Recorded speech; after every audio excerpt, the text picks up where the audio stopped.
What is the Schomburg Center? To me, it is home. The place where we come to see who we really are, not just somebody else's reflection of who we are. The Schomburg Center is a place of culture, it's a place of history, it's a place of knowledge. The Schomburg Center, to me, is a repository of all of the things that has documented our sense of worth as a people. For me, that means that it is a place of immense power. The Schomburg Center is a public research library and a cultural institution for the study of the Pan-African world. It is perhaps the best in the world.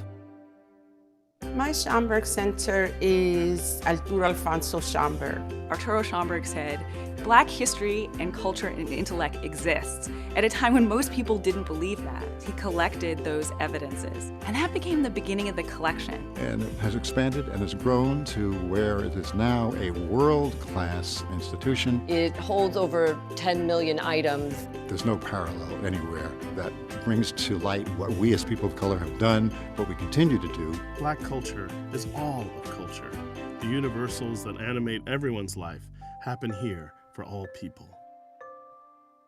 The Schomburg, for me, is one of the center pillars of Harlem. When I started the journey of finding out about Red Rooster and Harlem, the very first place I went to was the Schomburg. Researchers from around the world come and use what we have here. I could not have written just about any of the books that I've written without the Schomburg Center's archives, resources. The Schomburg Center is much more than a library. We encourage lifelong learning and exploration. The Junior Scholars Program is a Saturday program with students from 5th grade to senior year in high school to help them learn about Black history and culture. Learning about my history is important because it teaches me who I am. The Schomburg Junior Scholars Program is going to do nothing but uplift them. So many talented and brilliant people have walked the corridors of this amazing institution over the years. From Octavia Butler to Toni Morrison and James Baldwin, Ella Fitzgerald, Alvin Ailey, and Harry Belafonte, who graced the stage in this room of the American Negro Theater. This place evokes great memories. It was a gift to us in our community to really try to find that space to reflect expressions of Black experience.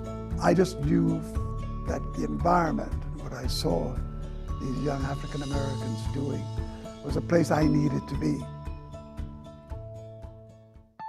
What is my Schomburg Center? I'm standing here at the Cosmogram, which underneath holds the ashes of the poet Langston Hughes. On the evening when this Cosmogram was dedicated, people began to empty out of the auditorium.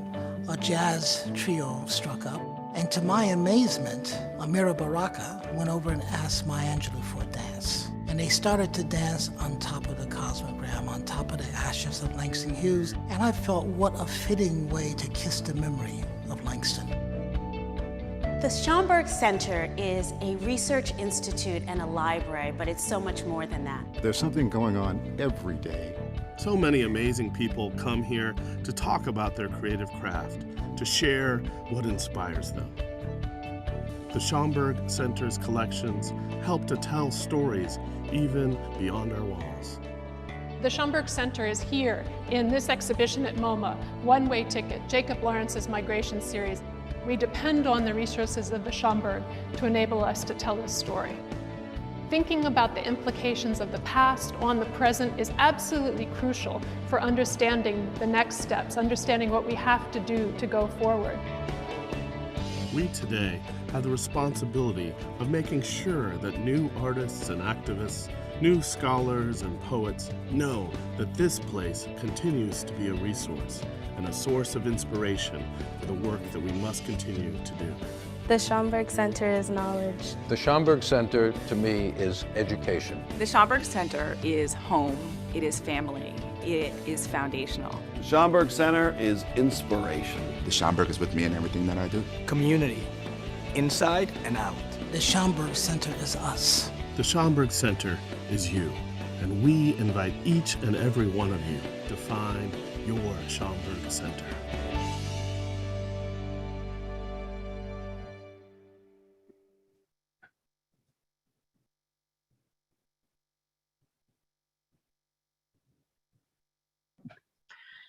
Good evening, everyone. I'm Joy Bivens, Director of the Schomburg Center for Research in Black Culture. I love to see the chat where I can see where you all are coming from. So it's great to have you here this evening in this virtual space. As you saw in the video, we are dedicated at the Schomburg Center to the collection, preservation, interpretation, and sharing of global Black experiences from the past and today. Our research divisions and exhibitions are open for in-person visits, in case you were wondering. And you can find out more about that at our website, www.schomburg.org. You can also find out more information about upcoming programs, including programming around the seminal text of W.E.B. Du Bois, Black Reconstruction in America. So tonight, we feature political commentator and New York Times bestselling author Keith Boykin and president of Color of Change, Rashad Robinson, in what promises to be a rich, thought-provoking, and enlightening discussion on the recent publication, Race Against Time, The Politics of a Darkening America by Keith Boykin. We welcome you to respectfully engage with each other in the chat. If you have questions for our guest speakers, please use the Q&A function in Zoom or the chat function on YouTube. And we will get to as many of your questions as we possibly can. But right now, allow me the pleasure of introducing our speakers. Our featured author, Keith Boykin, is a CNN political commentator, New York Times bestselling author, and a former White House aide to President Bill Clinton. Boykin teaches at the Institute for Research in African American Studies at Columbia University in New York City, and previously taught at American University in Washington, D.C. He is co-founder and the first board president of the National Black Justice Coalition. He was a co-host of the BET Network's talk show, My Two Cents. He starred on the Showtime reality television series, American Candidates. Uh-oh. He was my co-star. Oh, wow. I don't leave that. That's not in my bio. Those are not part of my talking points. He was also an associate producer of the film Dirty Laundry, very, very busy, and has appeared on many other TV shows, including BET's Being Mary Jane, one of my favorites. A graduate of Dartmouth College and Harvard Law School, Boykin, I'm sorry because you're there, I'm speaking directly to you. Boykin is a Lambda Literary Award-winning author of 4 books. So now for Rashad. Rashad Robinson is president of Color of Change, a leading racial justice organization with more than 7 million members.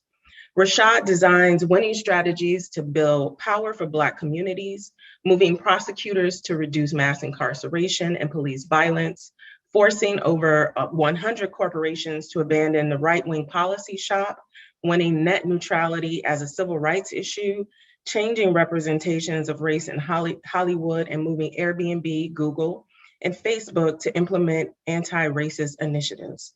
He was among the first in a global cohort of Atlantic Fellows for Racial Equality and writes a monthly column about race, politics, and corporate accountability for The Guardian. Please join me in welcoming these esteemed guests, Keith Boykin and Rashad Robinson. Thank you. Thank you. Thank you so much, Joy. And thank you to the Schomburg. As both of us as New Yorkers, we're just sort of talking before we came on about how appreciative we are of the space, the physical space that the Schomburg has created, but also the virtual space through COVID that you also have created for these conversations. This is not my first virtual conversation, during this series, and all of these conversations, whether it was the one that I did, in association with the Belafonte legacy and all the work that's happening there. It's so critically important that these conversations are happening. So thank you, Joy, for allowing this. And thank you for this opportunity for us to celebrate Keith and this really critical piece of work. Thank you. I look forward to the conversation. Absolutely.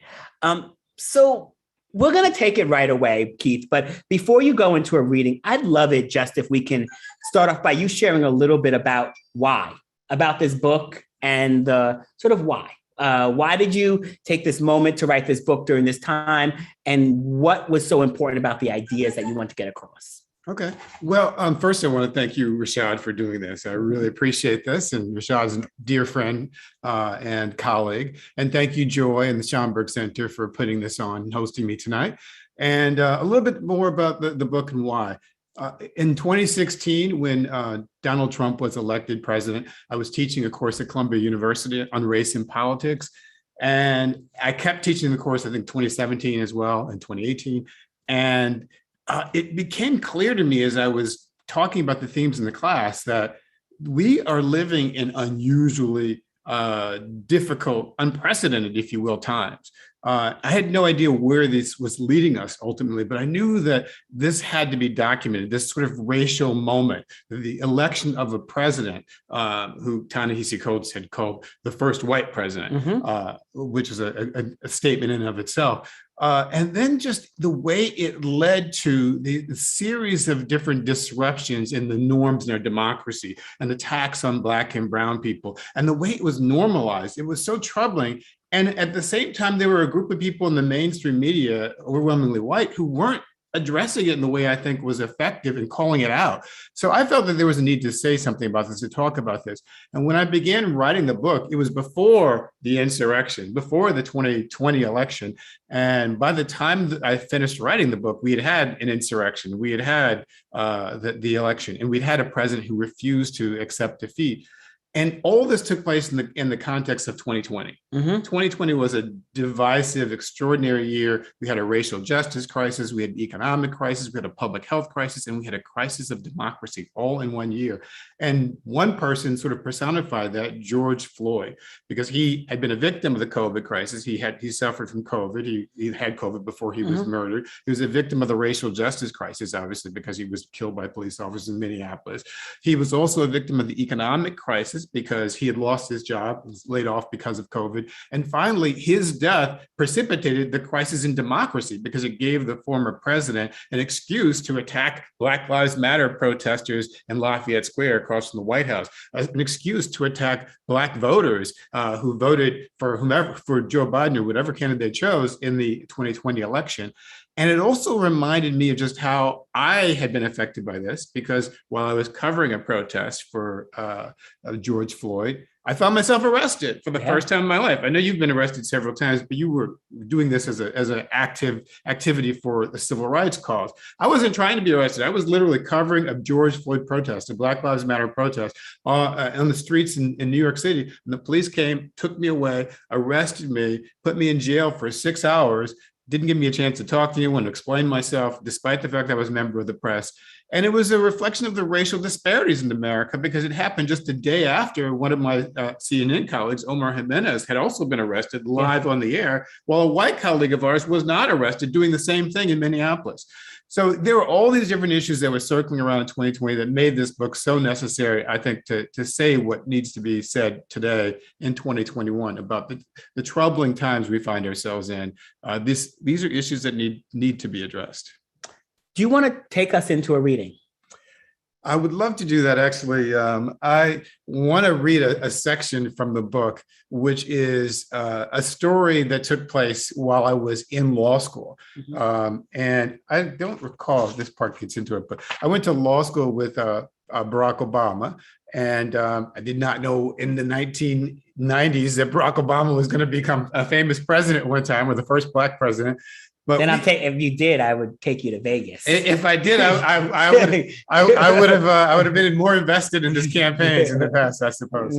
Yeah, exactly. The Vegas thing would have been helpful too. But I was involved in the movement for diversity on campus, and Obama being elected the first Black president of the Harvard Law Review kind of symbolized the type of diversity, talented Black excellence, if you will, that was out there that a lot of prestigious institutions were ignoring. So this section is a brief read about what that protest movement was like.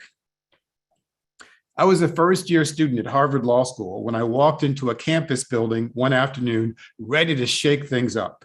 I'd come to participate in a student-organized vigil for campus diversity that was taking place outside a faculty meeting in Pound Hall. At the end of the meeting, while we stood at attention, silently holding our signs outside the door, our law school professors walked out of their room and awkwardly filed past us. A few quietly signaled their support with smiles and warm gestures. Others simply ignored us. Then came the dean of the law school, his face directed toward the ground as though urgently watching his feet move each step along the way.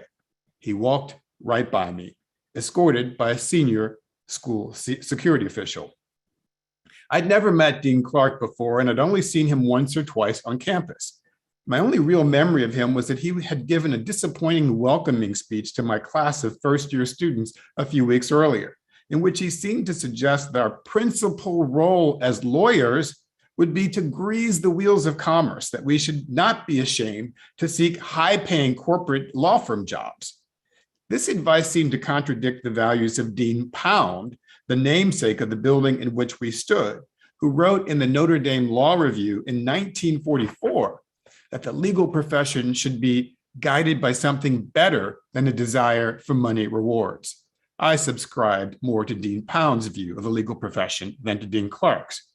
Inspired by that line, I read a few years earlier in a college brochure that emphasized students who will make a significant positive impact on society. I resented the message of unrepented careerism that Dean Clark seemed to push. And thus, at that moment, when I stood with my classmates at the faculty vigil, I felt as though the dean had purposely slighted our group by failing to acknowledge our presence. And I launched into an unscripted outburst. "Hey, Dean Clark, why don't you come back and talk to us?" I yelled. There was no reply. The dean did not even acknowledge the question. I asked again, more loudly than before, "Hey, why don't you come back and talk to us?" Still, the dean ignored me and kept walking toward the door. At this point, something inside me was so offended by what I perceived to be a brush off that I decided in that moment to take action, stepping out of the carefully prepared script for the event. I picked up my backpack, swung it over my shoulder, placed my protest sign under my arm, and marched toward the dean as he approached the door. Unbeknownst to me, other students in the protest had also begun to follow me toward the door. I suppose that is what startled the dean and his security escort, because something unexpected happened next. When he saw us coming toward him, the dean of the Harvard Law School bolted out the door and began sprinting across the campus to get away from us. I was shocked. I had not expected him to flee, and I had no idea where he was going or what would happen next. But I knew this was a moment not to be missed. I had run on the varsity track teams in my high school and college, and I was not afraid of a good race. With my backpack still swinging on my shoulder, I caught the door leading out of Pound Hall and chased the dean across the campus. As he approached the International Law Center, he lifted his hands to hide his face from the photographers who were covering the event. I continued yelling right behind him as he moved past the west wing of Langdale Hall and retreated into the lower level of the school's administration building. The campus security officer blocked us from entering. We were unable to corner the dean, and I had no idea what we would have said to him if we had caught up with him anywhere. But as a tuition-paying student, I believe the dean had a duty to acknowledge and address our concerns. And simply by forcing the law school's top administrator to flee from us, we had put the institution on notice that we would not be ignored. Well, thank you for that. I'm so glad you picked this because this idea and concept of being unignorable, right, is something I think about a lot when I think about the sort of movements of our time. And you started us off by really talking about, 2020, right, and Donald Trump. So many things that are unignorable and sort of from a very very early age. I was struck not just by that passage in your book, but also how you talked about your sort of various connections to activism, to politics early on, working for a congressional candidate and being involved in the losing race, working for a candidate for a position, I guess, that you still don't know the name, Oh, right. but they do. Yeah, it's interesting because I had this history, this troubled history in politics, going back to the 80s. And I was in high school, and my first campaign in 1982, I worked for a liberal Democratic candidate for Congress, and he lost. Yeah. In 1984, I volunteered for Walter Mondale when he ran for president, and he lost. In 1986, I volunteered for Julian Bond's campaign in Atlanta when he ran against John Lewis in the primary, and he lost. In 1988, after I graduated from college, I worked for Michael Dukakis's campaign for president, and he lost. And then in 1989, after I graduated from college, I went to work for a license collector candidate in St. Louis, Missouri, that my grandmother had suggested to me, and she lost too. So I'd worked on all these campaigns and never worked for a winning campaign. And it was kind of reflective of where the Democratic Party was, if you will, in the 1980s. They lost in 1980 to Ronald Reagan in the presidential election. They lost in 1984 in the landslide to Ronald Reagan. They lost in 1988 to George Bush. The Democratic Party, by the time we get to 1992, had lost 5 of the last 6 presidential elections. And that helps explain how we got to somebody like Bill Clinton, who was not by any means a progressive candidate, but the Democrats decided that the only way they could possibly win in the 90s was by choosing somebody who was kind of conservative, who could sort of triangulate between right and left, or between black and white. And it's a reflection of just how much our politics has changed, that today the Democrats have now won 7 of the last 8 presidential elections in the popular vote. Compared to losing 5 of the last 6 in 1992. And you can see how the party has evolved and changed because of that. I'd also like to think that there's something to racial justice, right? Oftentimes we hear racial justice being talked about from a deficit perspective, right? Of all the challenges. But if we see the candidates that are most connected to racial justice, even if they're not racial justice pioneers, winning the popular vote time in and time out, what does it say about a party that when times get tough, don't oftentimes stand up? I think about the McAuliffe election or defeat just now in Virginia, and he didn't go on the offense around critical race theory and around just teaching Black history, right? Exactly. These are the same people that want our kids not to learn about evolution or climate, or don't want gay teachers in schools. And yet our response, the left's response was, critical race theory is not being taught, not going on the offense about people that want to ban Martin Luther King and Rosa Parks. And so your race across the campus to fight for education that was going to be more deeply inclusive, to fight for racial justice, I think is a race that we're still currently in. And the question, I think, is as you were writing this book and looking at the research, and there's so many people that you cite and so much literature that you engage, I'm really interested in sort of where you're coming out as we sort of head towards a 2022 and a 2024. Well, I'm glad you asked that question, because I don't think I've had a chance to talk about this publicly before, but I'm a lifelong Democrat, as you can probably tell from my campaign experience. And yet I find myself increasingly disaffected by the Democratic Party. I'm not one of those people who believe that the Democratic Party and the Republican Party are the same. I think they're completely different. I don't understand how people can't see those differences. I think the problem with the Democratic Party, though, is that they talk the talk, but they don't walk the walk. And this has been consistent for decades now. It's not something that's new. Right now, where I am right now is I'm troubled by the Democratic Party, the fact that we have a Democratic president, a Democratic House, a Democratic Senate, and we can't pass basic racial justice or even racial helpful laws like the George Floyd Justice and Policing Act. That's still stalled in the Senate. We can't pass the Emmett Till Anti-Lynching Act. Emmett Till was murdered August 28th, 1955, and here we are in 2021. We still have no federal anti-lynching law. We can't pass the John Lewis Voting Rights Act. These are 3 major pieces of legislation that could actually help Black people, even though we have a Democratic House, Senate, and the president. And Black voters are the most loyal constituency of the Democratic Party, and Democrats aren't pulling their weight. Yeah. I think that Merrick Garland should be much more aggressive as Attorney General. I think that Joe Biden should be pushing the Democratic Party to eliminate the filibuster, leaning on Kyrsten Sinema, leaning on Joe Manchin, and focusing on voting rights, focusing on those issues that are fundamental not only for the survival of the Democratic Party and democracy, but are fundamentally important for Black people, for Black voters. So here's where I am as a Democrat in the party. In the last election here in New York City, I voted for Kathy Rojas for mayor of New York. Instead of voting for the Black candidate who was a Democratic candidate for mayor. Kathy Rojas is a socialist candidate. I've never voted for a socialist candidate before, but I voted for her because I felt that she was more reflective of where my views are, especially on the issues of police reform and economic reform, than Eric Adams was, the Black candidate who ultimately became the mayor. I knew he was going to be elected anyway, but I can't in good conscience vote for a former police officer and a former Republican who is still advocating pro-police policies to be the mayor of one of the most diverse cities on the planet in 2021.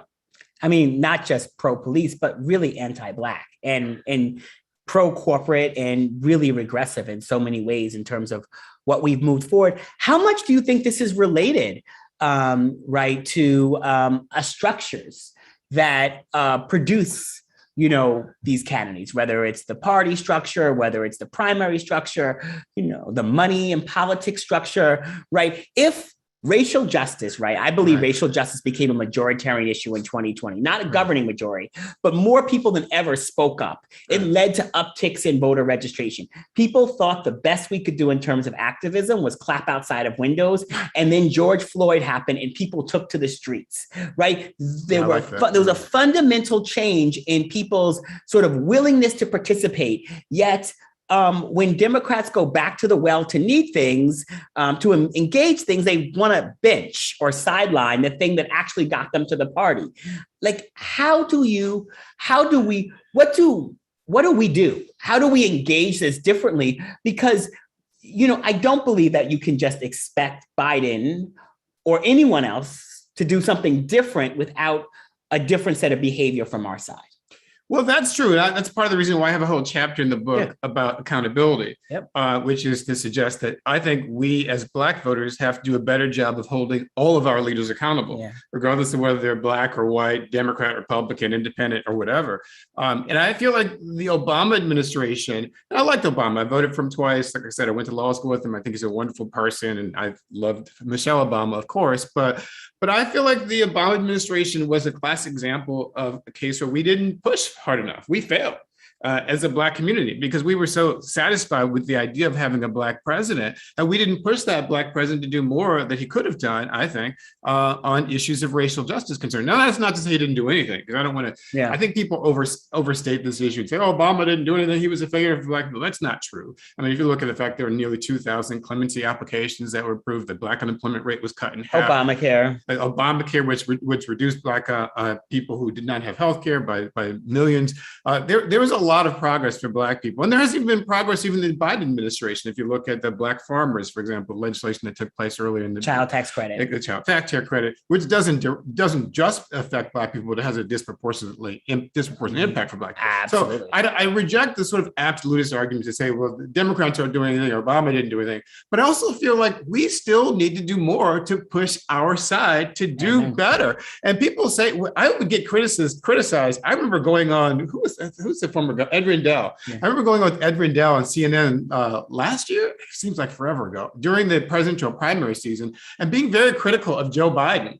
And Rendell was just so mad at me every time I'd say that. I don't think he ever wanted to be on with me because I felt like he felt like I was bringing down Joe Biden, or I was bringing down the other Democratic candidates because I felt like they were too safe and weren't pushing far enough. And I feel like it's our job to fight for the causes we believe in. This is like what you're talking about when you said go on offense. Yes. As a party, I think the Democrats should go on offense, but I think as Black people, we should go on offense as well. We shouldn't always be on defense, waiting for something to happen so we can respond. Because if we don't set a proactive agenda, then we won't be able to reach the point in the future where people will see the value of our agenda or see why it's important, because we weren't talking about it all along. We weren't pushing for it all along.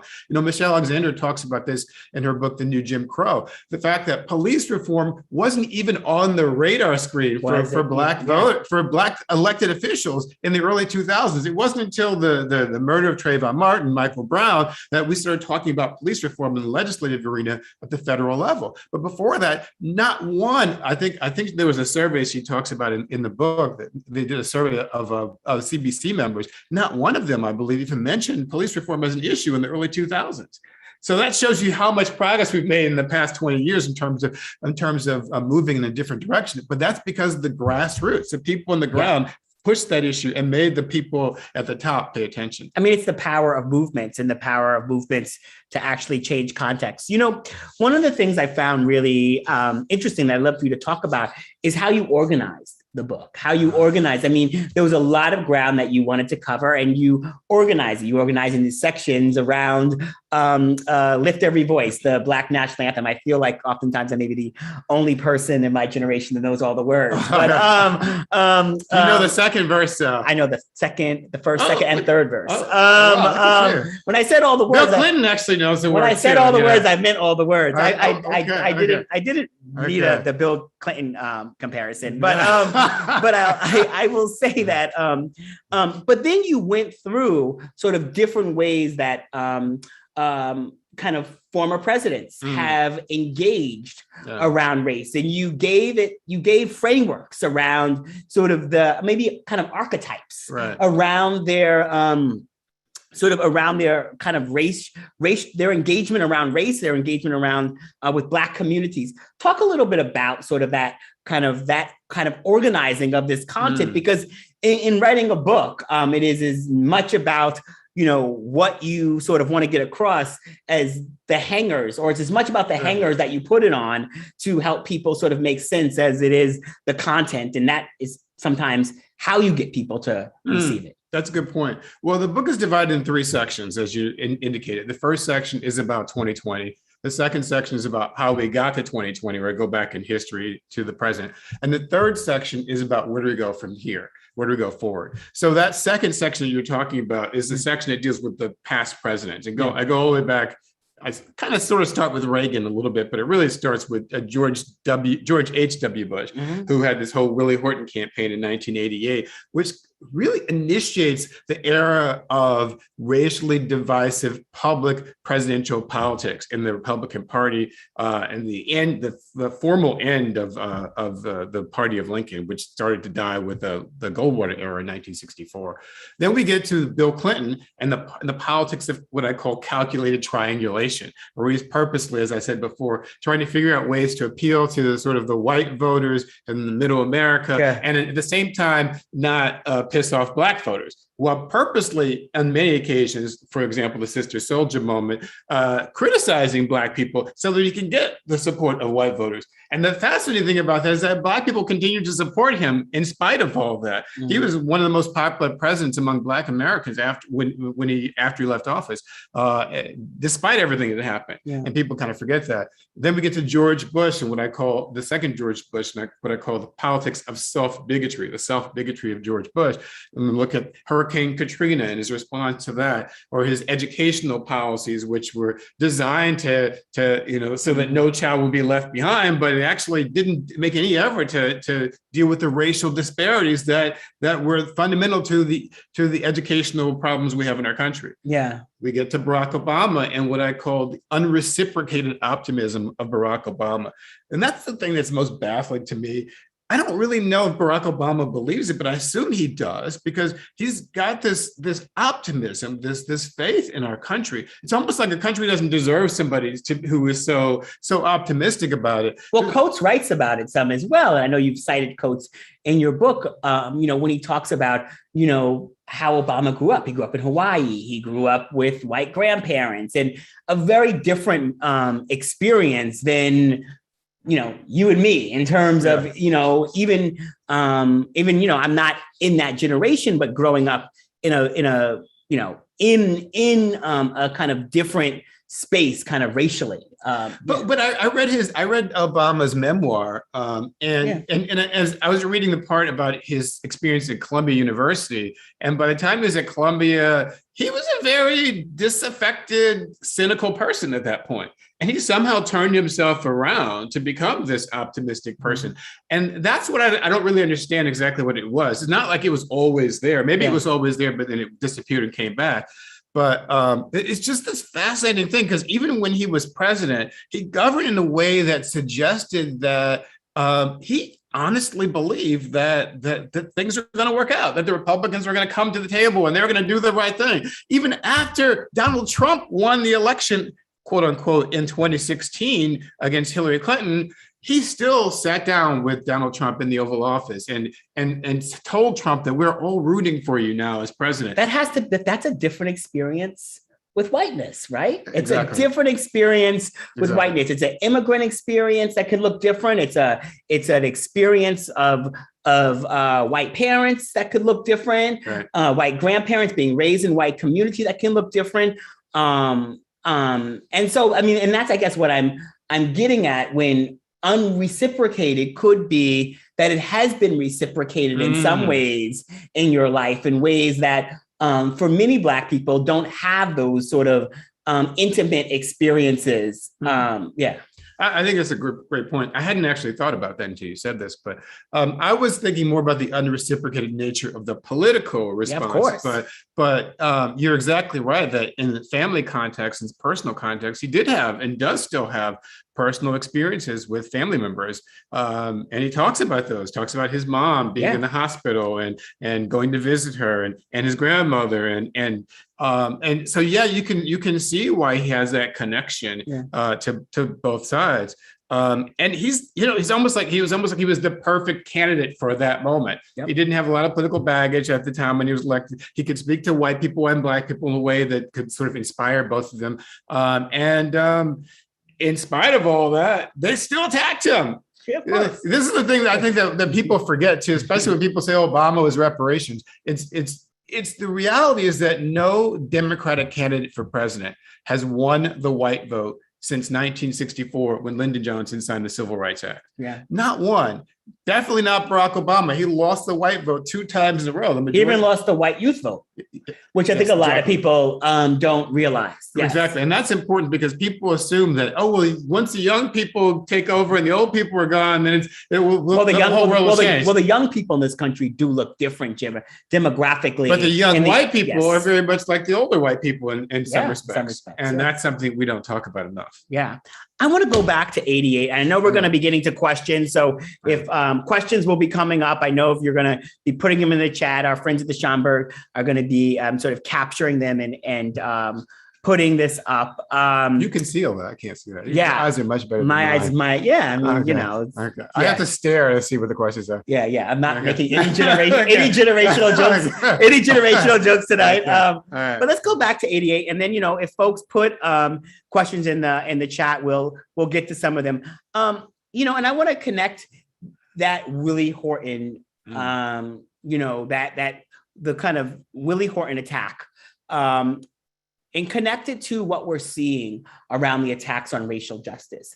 Because I think what's important is the Willie Horton attack came after, after so much progress around racial justice. I remember being, 9 or 10 or something like that when Jesse Jackson ran for president in 88, right? And watching something that I couldn't see as possible around me, But just by the numbers, the pure numbers, like more people between 84 and 88, more Black people registered to vote than in any period in time since the Voting Rights Act. In fact, after the Voting Rights Act was passed, you didn't see a huge spike in registration the way you did when Jackson ran in 84 and 88. In some ways, he had to be a possibility for people in terms of what the vote could actually mean. And his run led to more other Black folks being elected. It actually was critical to Clinton and Kyra Mosley Braun and so many other people being elected in 92 and beyond. But the sort of impact of racial justice really driving people towards engagement, only to then sort of see these attacks the same way that 2000 was a kind of watershed moment in terms of racial justice engagement. Employees, white employees going into their corporations and making demands, pushing companies to make statements they were never made, make before. But all of that can sometimes be presence and not always changing of the rules. And so, I'd love for you to sort of wrestle with that and talk a little bit about that as you sort of talk about what even the title of the book in terms of sort of, how we make the demographics and democracy actually destiny. Wow, there's a lot to unpack there, but I think the good place to start is 1984. Jesse Jackson runs for president in 1984. He doesn't win, but he has such an influence that he actually changes the rules in the Democratic Party primary process. So when you get to 1988, the process is completely changed because of Jesse Jackson. He wins more primaries. And I have this vivid memory of being at 85 Perry Street in Brookline, Massachusetts, which is where Governor Michael Dukakis still lives, believe it or not. He's lived there his entire, I think, adult life. And Michael Dukakis was there. I was standing outside, and Jesse Jackson pulls up with his entourage to meet with Michael Dukakis after Dukakis had secured enough delegates to win the nomination. And it was just like he was a bigger rock star than Michael Dukakis, based on the attention that people were directing toward him in 1988. And of course, people know Jesse Jackson today more than they know Michael Dukakis, because Dukakis didn't win the election. But that was sort of the beginning point. Jesse Jackson opened up a lot of doors, and people don't give him enough credit for what he did in those two elections. But he also helped us to have a conversation. I was having a discussion last week with my friend Donna Brazil about the 1988 campaign as well, because Donna Brazil got fired from her job in 1988, in part because she said something then that today is considered not controversial. And that is that George H.W. Bush ran a racist campaign. And the Willie Horton ad was the very crux of that racist campaign. But we weren't supposed to say that in Dukakis' campaign, because Dukakis wanted us all to be very nice and friendly. He didn't want us to play dirty. And so this is another example. And it's dirty. Is that dirty? I don't think it's dirty at all. A racist a racist. I don't think it's. But this is back in the day too, when one of my friends who worked in the Dukakis campaign she didn't get fired from the job, but she got in trouble because she was the one who sent an attack video, quote unquote, about Joe Biden. It was a video of Joe Biden plagiarizing from Neil Kinnock, a British Labour leader. But that kind of stuff that's not considered outside the bounds of politics today. But Dukakis was so focused on playing in the rules that he didn't actually, what he called the rules, we didn't actually fight aggressively enough. But then I think this leads us to the larger question, which is how do we get here, and what's this race against time about? And part of this is that the demographics don't necessarily equal destiny. And people think, and we talked about this with the youth voters a moment ago, but it's also true with the increasing diversity in the country. I mean, the first part of the reality is that the Republican Party is the white party in their country. Most people who are Republican are white, period. And if it weren't for white people, the Republicans would be a minority party, because the overwhelming majority of Black voters, Latino voters, and Asian American voters and Indigenous voters don't vote Republican. But the numbers start to decline from the African American community to other communities. I mean, if you look at the diversity in the Latinx Hispanic population, you see that there are a lot of Latinx Hispanic people who find appeal to Donald Trump and find appeal to the Republican Party politics, including the xenophobia of the party. I mean, I think that's also, if we wrestle with demography and demographics and destiny, just because they're Latinx doesn't necessarily mean that they're not white. Exactly right. I mean, that's part of this. I'm so glad you said this, because this is part of the thing that it frightens some people, but it also needs to be contextualized. In 2015, a few months before Donald Trump ran for president, the Census Bureau released a stunning report that said that by 2044, white Americans would no longer be the majority of the population. And that data point frightened a lot of people. I think that's part of what motivated Donald Trump to run for president himself. They were afraid that they were losing their majority. Now, if you contextualize that, you can see that there's still a lot of, even in 2044, they will still be the majority of the country in some respect. And they'll still have the majority of all the power. But there are a lot of people who aren't identifying as white anymore. Some people are identifying with multiracial identities. And so when I talk about this race against time, I'm talking about the fact that a lot of people in white conservative America are invested in preventing this change from happening. They've seen a Black president for 8 years. They've seen now a Black woman vice president. They've seen a woman who got more votes than the white man who defeated her for president. They see marriage equality in all 50 states. They see that the Asian American community is growing more rapidly than any other population of our country. And they see that the Hispanic population will be the majority in 5 states within the next 3 decades. And at the same time, the latest data point, which is that the white population has declined for the first time since the Census Bureau has been keeping the data. When you put all that information in the pot, it stirs up fear. That's the reason why people like Donald Trump get elected. That's the reason why we have an insurrection at the Capitol. That's the reason why they're passing hundreds of voting laws to make it harder for us to vote. That's the reason why they're holding on to the filibuster. That's the reason why they're gerrymandering congressional districts. That's the reason why they were railroading or pushing through judicial appointments, because they wanted to engineer systems to maintain power long into the future, even if they're no longer a majority. I love it.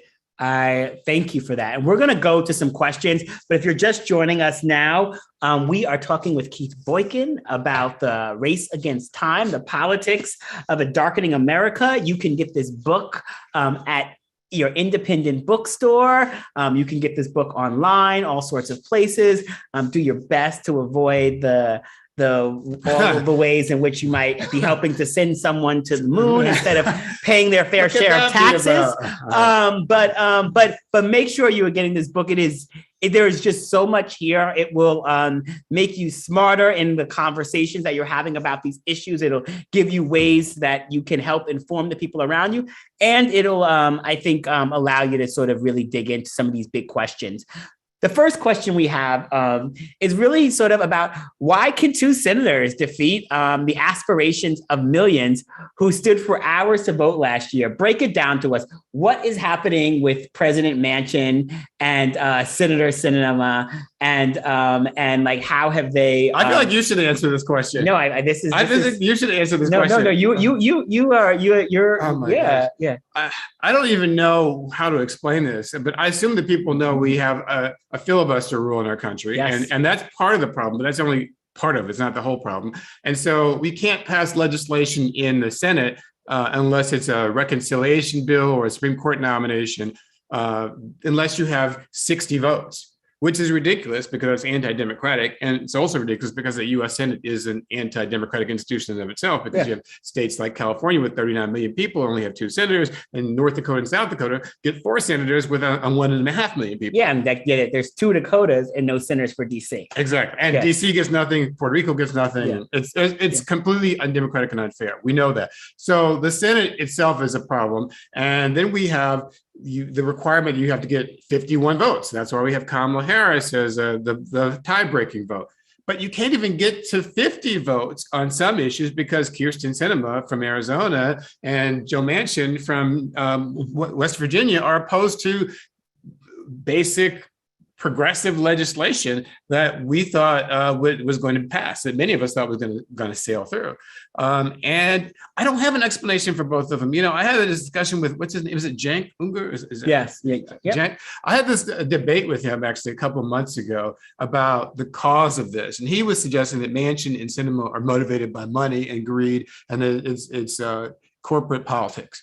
And I didn't disagree with them, but I said I didn't have any evidence to back that up at that time. But now that I've looked at what's happened recently and how Sinema has been meeting with Republican donors and Manchin has been in the pocket of the fossil fuel industry and others, I'm not inclined to disbelieve him anymore. I think that actually does explain a lot of what's going on. And it seems craven and crass and silly, but it's true. Mm-hmm. Yeah, I mean, as someone who knew Kyrsten Sinema years ago when she was in the Green Party, and was a rising star, young elected LGBT, part of the LGBT, movement of young elected officials. It is interesting to see how she has shifted and to kind of see the influence of money and politics and so much else. You know, we're gonna keep moving to these questions. I want to make sure that I'm getting to this. So, I mean, this question, I think this is what we've been talking about. There's a question that says, what's the state of Black America at this time? I feel like you've been talking about this. I'm not sure if you want to add anything to what you've been saying. I don't know that I can adequately state what the state of Black America is myself, but I feel like we're not a monolithic group. I've always felt that Black people were politically progressive and socially conservative anyway. And so on most political issues, I think the overwhelming majority of African Americans support sort of a progressive agenda. But there are a lot of issues where Black people were actually kind of conservative. And the first time I realized this was back in the 90s when Marion Barry ran I think he ran for mayor again after he had been to prison. And he ran on a campaign that was in part in favor of capital punishment. And I've always been opposed to the death penalty. And I was shocked. I was like, how could he say that? Why would he do this? He's going to lose. Me being a naive 20-something-year-old. And he's an expert in politics. He got elected in Washington, D.C. He knows what he's talking about. And then they did a poll in the Washington Post, and the polls show that the majority of Black people supported the death penalty. I had no idea. And obviously he did understand those politics better than I did. And I think part of this is this whole sort of this dichotomy, this social conservatism and political progressivism. And we see that in the question about defund the police as well, or how far to take police accountability and police reform. I support measures that are designed to redesign law enforcement, public safety. I think that the police model is completely broken. We need to fix it by starting over entirely. But that's not the position the majority of African Americans that I talk to agree with. And I feel that this is part of the challenge too, for those of us who are Black and call ourselves progressives. How do we not just talk to ourselves, but how do we talk to those people within our own community who may be reluctant about these issues? Yeah, I mean, I also think that it's sometimes the ways that these conversations get framed and the ways that we ask these conversations. You actually hear these, this brought up a lot, and even Michelle Alexander brought up some of the new Jim Crow around the 92 crime bill. 94 crime bill. 94 crime bill. He needed a couple of years in office, right, before he could do that. The 94 crime bill,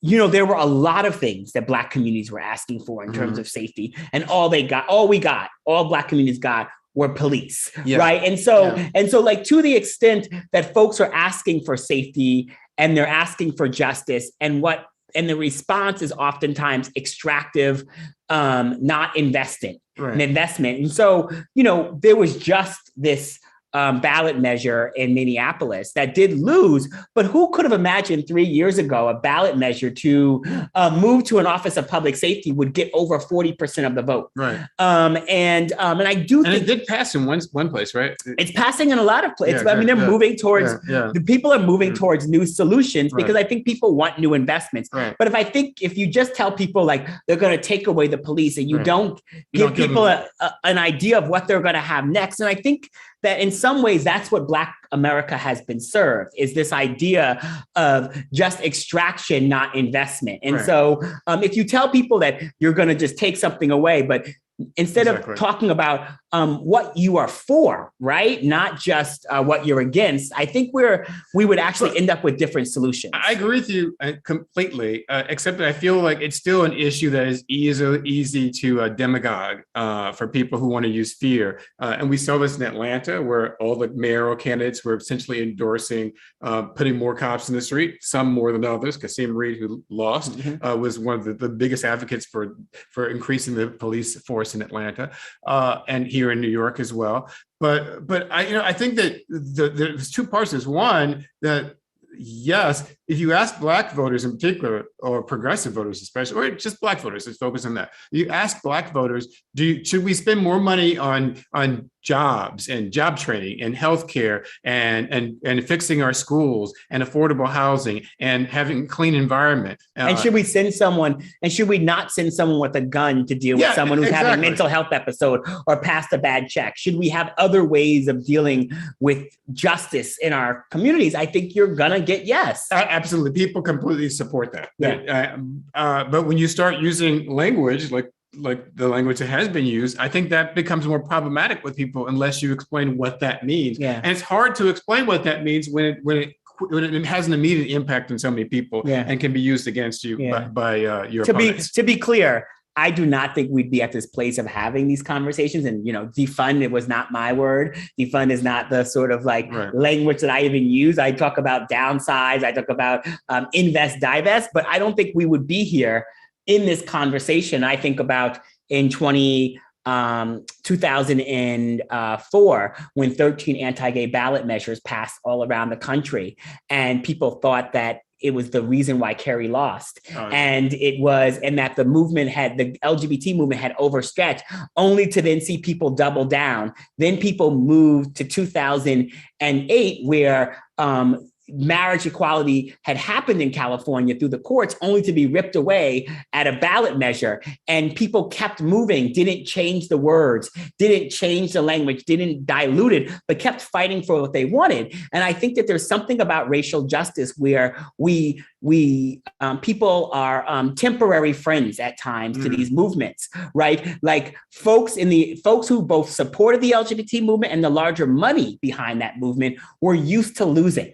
They lost friends through a disease that the country turned their back on. They lost family members, through conversations and when they came out, and they kept their eye on a North Star. And so when you think about these conversations, right, about race and racial justice, and how do we have people that are co-conspirators with us on a vision for the future and don't see wins just across election cycles, but see movement building. I think that there's, something to be said for the fact that movements always lose until they win.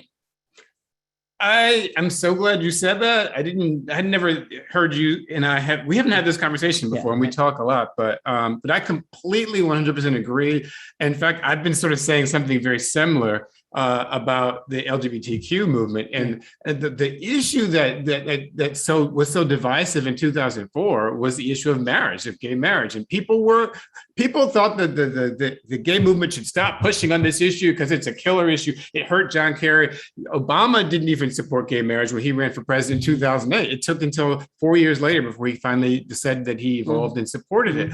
But this is the thing I keep telling people on the left, that you have to fight for what you believe, regardless of whether it's popular or not. Like I said, I've been opposed to capital punishment for 40 years. I wrote an article about this 40 years ago in my local newspaper. And I know that's not a popular position. But I firmly believe that one day we will abolish the death penalty. We actually did that one time in 1972 for 4 years by the Supreme Court, and they came back and allowed it 4 years later. But I firmly believe we will abolish the death penalty. And I feel the same way about racial justice. I don't think we can backtrack on racial justice issues or criminal justice issues just because they're not popular in elections. We have to push these issues. And the best example I can think of this, I remember when I was a skeptic, not about marriage equality, but about whether that should be the top item on the agenda. We did have this part of this discussion once in the 1990s and early 2000s. I had a conversation with one of the marriage equality advocates, and his argument to me was that even if we don't win, by pushing this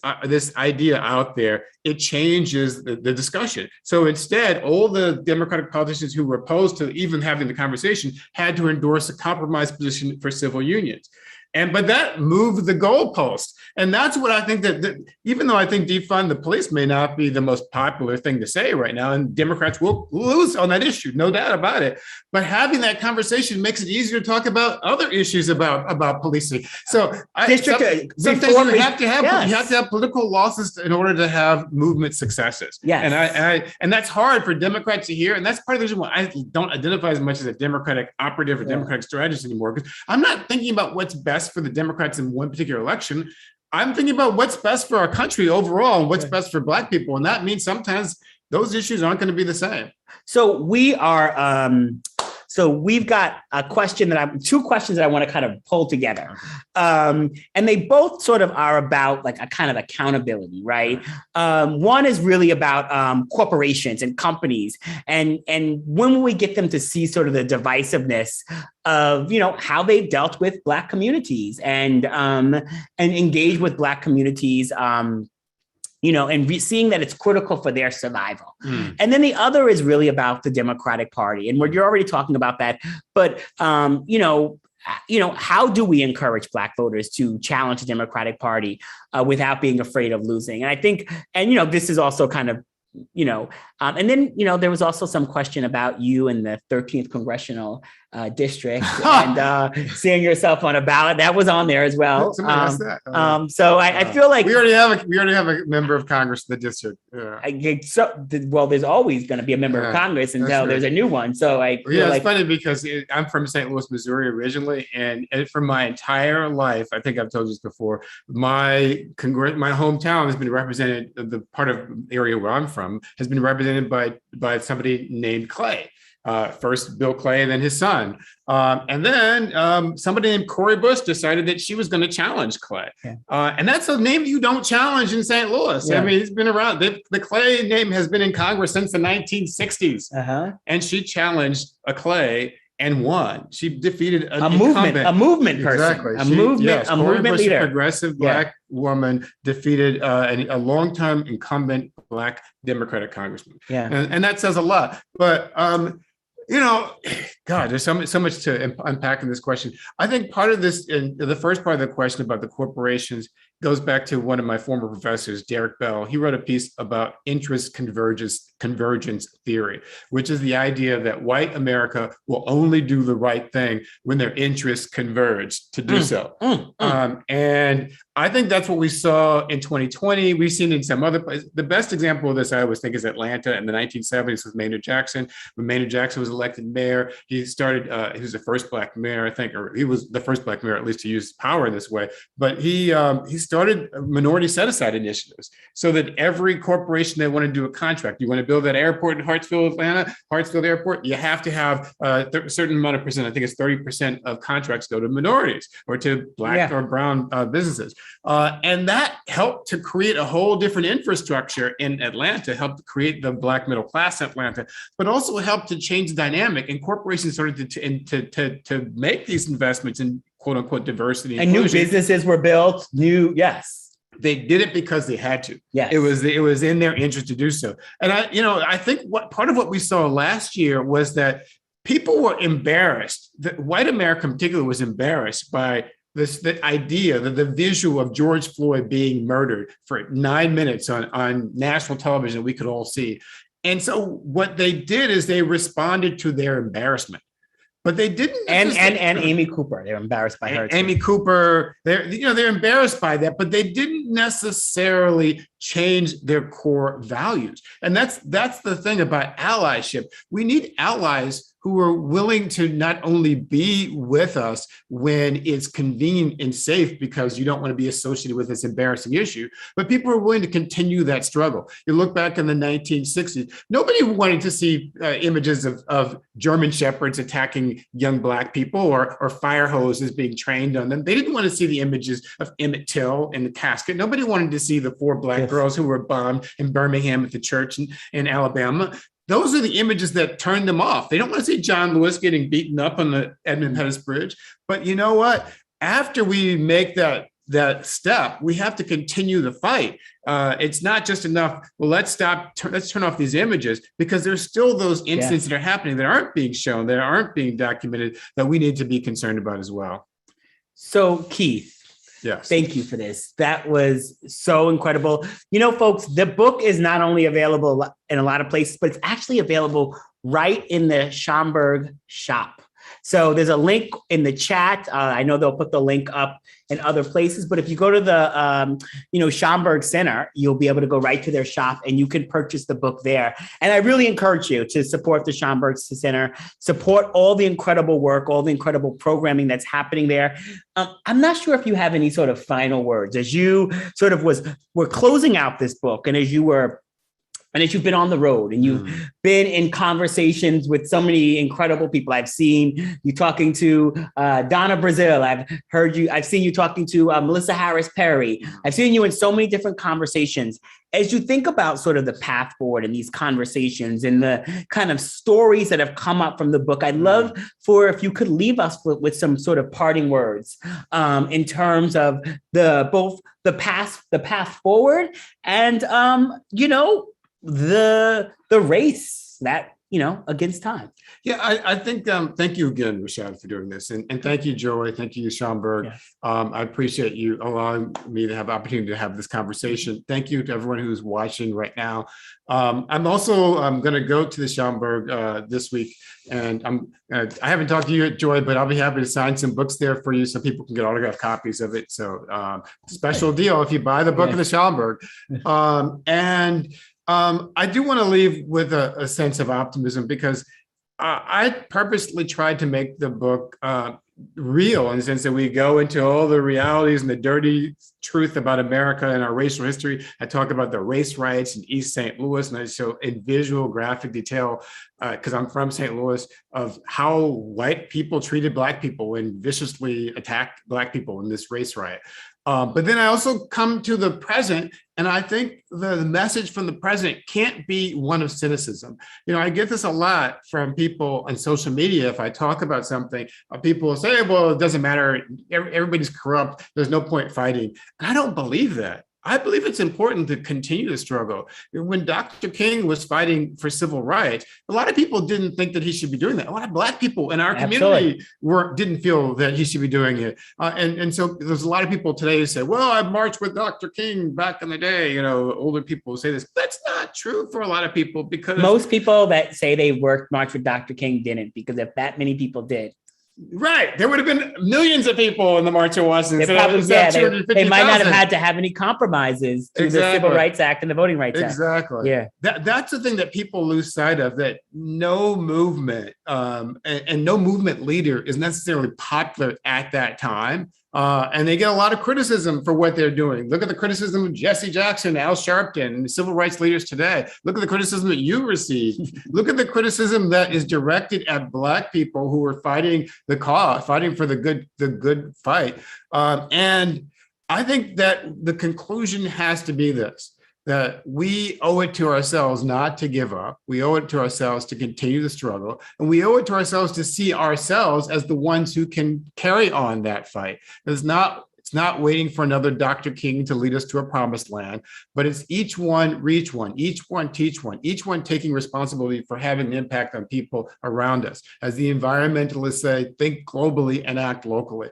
So I end the book actually with 3 quotes. I'm not going to read them all to you, but one is from Audre Lorde, who says, when I dare to be powerful, to use my strength in the service of my vision, then it becomes less and less important whether I am afraid. And I like that because she doesn't say you won't be afraid. She says it becomes less important whether you are, but you have to dare to be powerful. Another is from June Jordan, who says, we are the ones we have been waiting for. So I encourage people to stop looking outside of ourselves to find the solution. We are the ones, you are the ones. We are all responsible for creating that future. And the third, I don't know as well, but it's from Amanda Gorman, from the inaugural poem that she delivered at Joe Biden's inauguration. And she says that there is always light if only we're brave enough to see it, if only we're brave enough to be it. That is such a great way to end.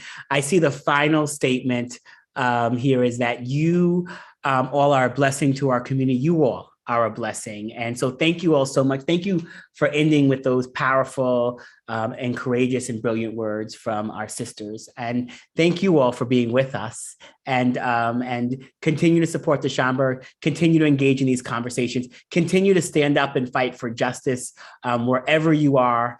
And we will see you soon. Take care. Bye-bye. Bye. All right. We made it. Good job, Rashad.